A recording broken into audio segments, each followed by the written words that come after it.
Y'all, this is such great news.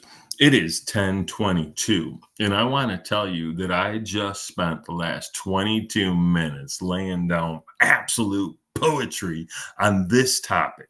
It was a great session, unbelievable. And the most unbelievable part is I forgot to hit the go live button. It's so bad. You know you're out of practice doing something like when the only thing that actually matters, i.e., hit the go live button, you don't do. What an incredible opportunity. And by opportunity, I mean fail. I do. I really mean fail. But it's me and I'm a little surprised, but not that surprised. And B, this is cool because I get to do it all over again. It's like an extra round of practice because who doesn't need an extra round of practice, people? So, Terry Bean, Beans Bits, 10 a.m. ish, 10:23 on a Tuesday. We're back, baby. And today we are going to talk about the importance of the second and third and fourth element and how they show up and play together. So often in the behavioral elements thing, when we give out the free assessment, people are seeing what their primary element is. And that's super important because a lot of times that primary element is like heads and shoulders above the others, and it really is the proper driver to focus on. But, and I mean big, giant, baby got backs or mix a lot, big butts kind of butt, it's not the only thing that matters. The other thing that matters is what's that second driver? What's that third driver? What's that fourth driver? And how do they play together? So today I'm going to share some elements, some actual assessments from real people, and I'm going to show you what that actually means. So I'm going to give you a primer because you always need a primer. There are four primary drivers of human behavior. Driver number one, also known as D1, is the drive to acquire. In behavioral elements parlance, right, in our words, we call it fire. So fire is D1, the drive to acquire. It shows up in people's desire to compete, desire to win, desire to get all the things, right? Maybe it's money, maybe it's houses, maybe it's cars, maybe it's boats, maybe it's fancy clothes, maybe it's wonderful trips, maybe it's fine dining. It's not always things. Maybe it's status, maybe it's relationships, right? But they want to get things. They love, love, love to win. You want to engage fire people, make a competition. Salespeople, you want your salespeople to have a strong element of fire, right? You want your salespeople to want to win. Doesn't mean they should forego everything else, and we'll talk about that. But fire is a good thing when used and controlled properly. Control's not the right word, but it definitely have to be aware of how fire shows up because people who are overly fiery end up burning people out. Make sense? Of course it does. D2 is the drive to bond, right? That we call water. It's the idea of actually getting people together. It's harmony, it's unity, it's empathy, it's incredible listening skills. It's a lot of caring about other people. And people that have the drive to bond have the ability to influence and work with and give a rip about other people. Listen, they are your people. And fun fact, of the 40,000 people that we've assessed thus far, 50% of them are water, right? So it's by far the number one primary driver. Fire was just under 20% of the 40,000. Water is 2.5 times that at 50%. So water is a huge element. We'll talk a little bit more about that. Drive number 3 is the best drive. It's the coolest drive. All the awesome people have this as their primary drive. I'm wondering if you can guess what my drive is. Drive 3. That's right. It's the drive to learn, right? So people that have the drive to learn are creative, they're innovative, they're the idea people. They're the ones that are going to go out and make things a little bit better. They're going to see things a little bit farther than other folks. They're also usually relatively aloof, right? I tell people all the time, if what you're talking about isn't as interesting as what I was thinking about, I may not hear you. It's true. It's rude. I know. Sorry. But that's air people, right? We're a little airheady sometimes because we're really all up in our little thoughts. Drive four. Oh, by the way, air just over 20%. So again, more than half of what water is. Drive four is the drive to defend. Actually, the second drive they discovered, but for whatever reason, they named it drive four. The drive to defend we call earth. And so, earth people are linear thinkers. You give them a task, they start the task, they finish the task, they move on to the next task. They are systems oriented, they are process oriented, and they are the ones that you can absolutely trust to get things done. They're also the ones that if you interrupt while they're trying to get things done, they won't hear you. They ain't paying a lick of attention to you. Why? Because they are busy doing the thing. There is zero, none, no multitasking. There's no multitasking. There is a task. I'm getting it done. Don't bother me until it's done. They can be a little abrupt, so can fire, but for totally different reasons. Right. So that's your foundation. That's your primer. So, with that said, let's build on that foundation. And we're going to do that. I'm going to show you some of the elements, some of the assessments from some folks. And I'm going to start with this one, mostly because it's extreme and it's interesting. This is like ridiculous high fire, right? Super hot, burning people out left and right. I know this gentleman, and yes, he would tell you that as a leader, he has a tendency to boil his team. And he does so unintentionally, but because he is intense, because he wants to win, because he sees things so clearly, and he's always right. Always right. Just ask him. Hey, by the way, don't ask anybody else. Just ask him. He's always right. Um, it tends to burn people out, right? And he's got so much drive and so clear on where he's going and so focused on getting it done, on winning, that he forgets that not everybody else works like that. And so you start to put your expectations of you on others. That doesn't work well, right? And his other secondary, tertiary, or third and fourth drives of air, water, and earth in that order are so much farther below this fire that this fire is just dominant and shows up. Now, if he wants to be a better leader, we absolutely need to work on raising his water level. We need to get him more dialed into the people on his team. We need to increase his empathy. We need to increase his listening. We need to increase his ability to see other people as right. And that will balance this individual out a little bit. So I'm using this as an extreme example. This is an example of when your primary drive tells us all we really need to know about you, because his primary drive is so much greater than his second, third, and fourth drive. So it's a big, big difference. So let's get in and look at somebody that's going to have a little more balance, because I think that is going to be very interesting. So I have one, and I think it's this, right? Yeah. Let's see if this one is. It is this, right? Yeah. So this person is so super balanced that if they were to just take the free assessment, they might show up as water, they might show up as air, it might show up as split. I don't know, because they got the full version. But if they got, like, let's say it shows up, they're a water person, but their air is the exact same level. And oh, by the way, their fire is right on top of it too. It becomes really misleading. Again, my point in sharing a lot of this is to tell you that, yes, understanding your primary element is important.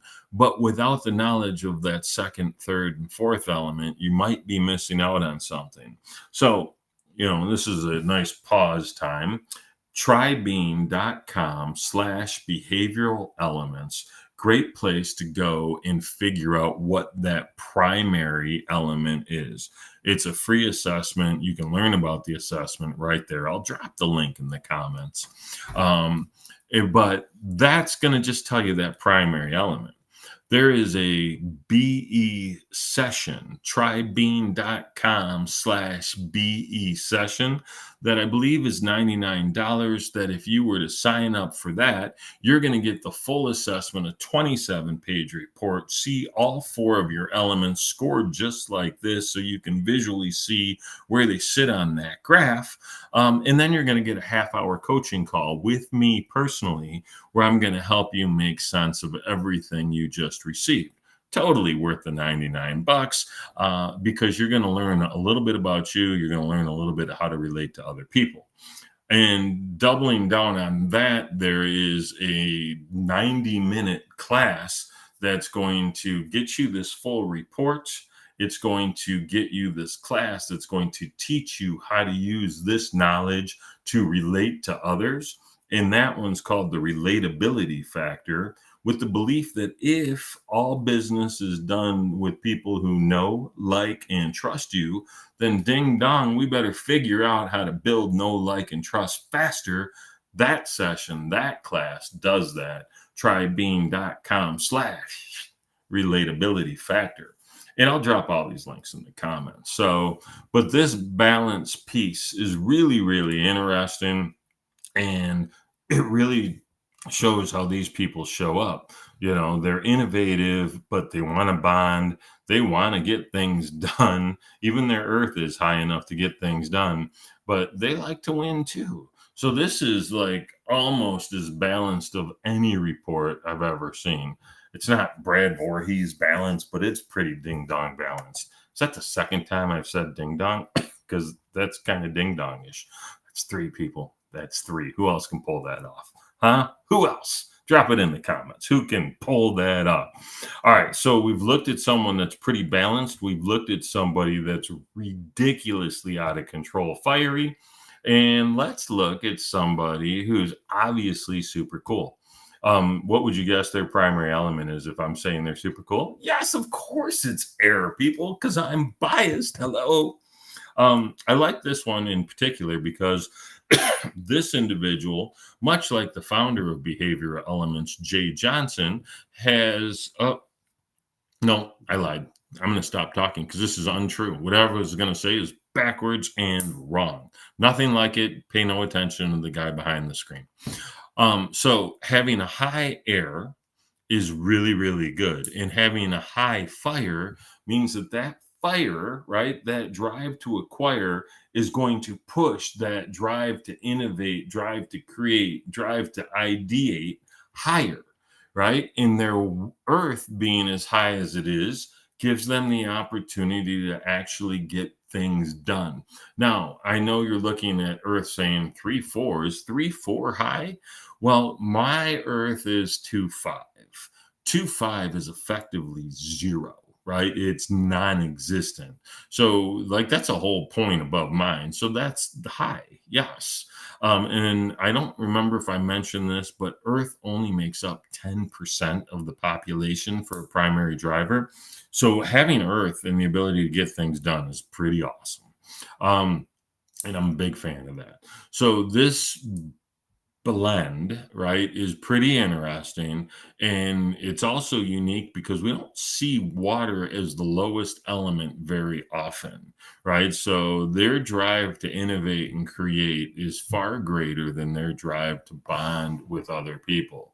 And so this is interesting because you can be a pretty strong individualistic person over here in the world of air and not really mind what other people are doing when your water is this low. But the challenge is when you're trying to build a team and get more people involved, this is an interesting challenge, right? You're going to sit here and try and explain what you're doing, and it's probably going to be fairly conceptual. And if you don't know how to relate to other people or enroll others, you're going to lose them. And this fire being as high as it is could also burn some of them out. And your lack of potential lack of empathy may be a great cause of that. So that's an interesting one for sure. Let's see what else we have, shall we? Okay, Terry, great idea. We're doing it. And whoever's watching, I thank you for paying attention. There's a few of you, so great. Thank you for joining me. I'm in a screen behind a screen, and I don't really see who that is. So I'm going to just say hi in general. Drop a comment so I know, and then I can properly say hello and thank you once I get done with this. I want to go back and show you one that's actually fairly interesting, but also balanced. This is a high fire, but again, that air is right there. And I started to talk about Jay Johnson, the founder. This is not his scores. Jay's fire is higher than this, and I think his air is higher than this as well. But this is his pattern, with the exception of his earth is lower than his water. But high fire, second highest air. He's the guy that created this. He's the guy that read the book that said, "Hey, we need this assessment to be able to map this so people can really understand how these behaviors show up."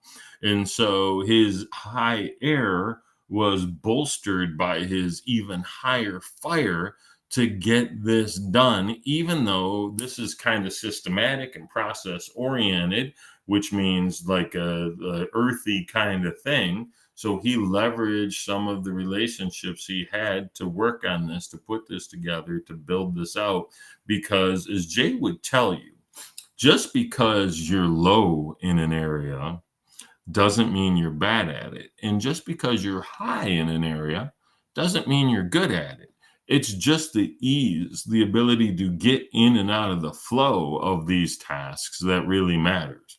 My water is my second highest by, almost a full point over my fire, which is my third highest. I have the ability to fire up and get things going. Trust me, I do. I also have the ability to bond with people when I choose to. And in my air, I don't know if I mentioned my air side. I have the ability to create and innovate without really thinking about it. My earth is non-existent, literally zero. And yet, I still have the ability to get stuff done because my desire to inspire, to help others through that water makes me get things done. My desire to create and innovate makes me get things done. So this is why understanding how the other elements show up is so important. Now is a really good time to tell you that next Tuesday, October 8th, Jay Johnson and I on our monthly series are going to get on at noon, and we're going to talk about how to avoid stress and burnout and anxiety by understanding these elements and how they show up. So it's going to be free to attend. It's an hour-long lunch and learn. I'll drop the link to that in the comments as well. And I'd invite you to come check that out because it's going to be a fascinating and useful conversation. So there are three things that I really want you to take away from this session. Number one is that it's important to understand that, yes, your primary element matters, but your primary element could be is just a hair above your secondary or even your third element as well. And we really need to understand how those things are in service of each other. So getting that full report at either tribean.com/relatability factor or tribean.com/BE session will help you understand that. So that's one. Number two, the ability to leverage these tools and the techniques to relate to other people, whether you're in a leadership role, right? You've got a team, or whether you're looking to sell So you've got to meet with people and get on their wavelength quickly, or whether you're looking to market, meaning you want to communicate in a language that your ideal audience is going to understand and resonate with. That's power. This tool helps you do that. And the third thing I want you to know is this stuff's really cool. Like, I'm a fan. I've been talking about DISC and Myers Briggs. Myers Briggs for like 25 years, DISC for at least 15. And this tool is so much more usable than those two combined. It's hard to imagine. Listen, personality, right? Which Myers Briggs is a personality test. DISC goes back and forth whether it's personality or behavioral assessment, but personality is kind of set, right? Who you were at 6 is probably pretty much who you are now, unless you went through some radical transformation. Behavior is a choice. You get to choose how you show up in every single interaction. So, being able to behave intelligently is what this tool allows for. So, I'd invite you to have a conversation about you. I'd invite you to have a conversation with me about your team. So, you can slide into my DMs. You can drop a comment. You can call me. You can send some smoke signals. Whatever you got, I will happily respond because I could talk about this stuff all day. And with that in mind, I'm going to jump off so I don't. It's great to be able to do this twice. This talk was so nice. I did it twice. I hope I see you real soon. Thanks for being here.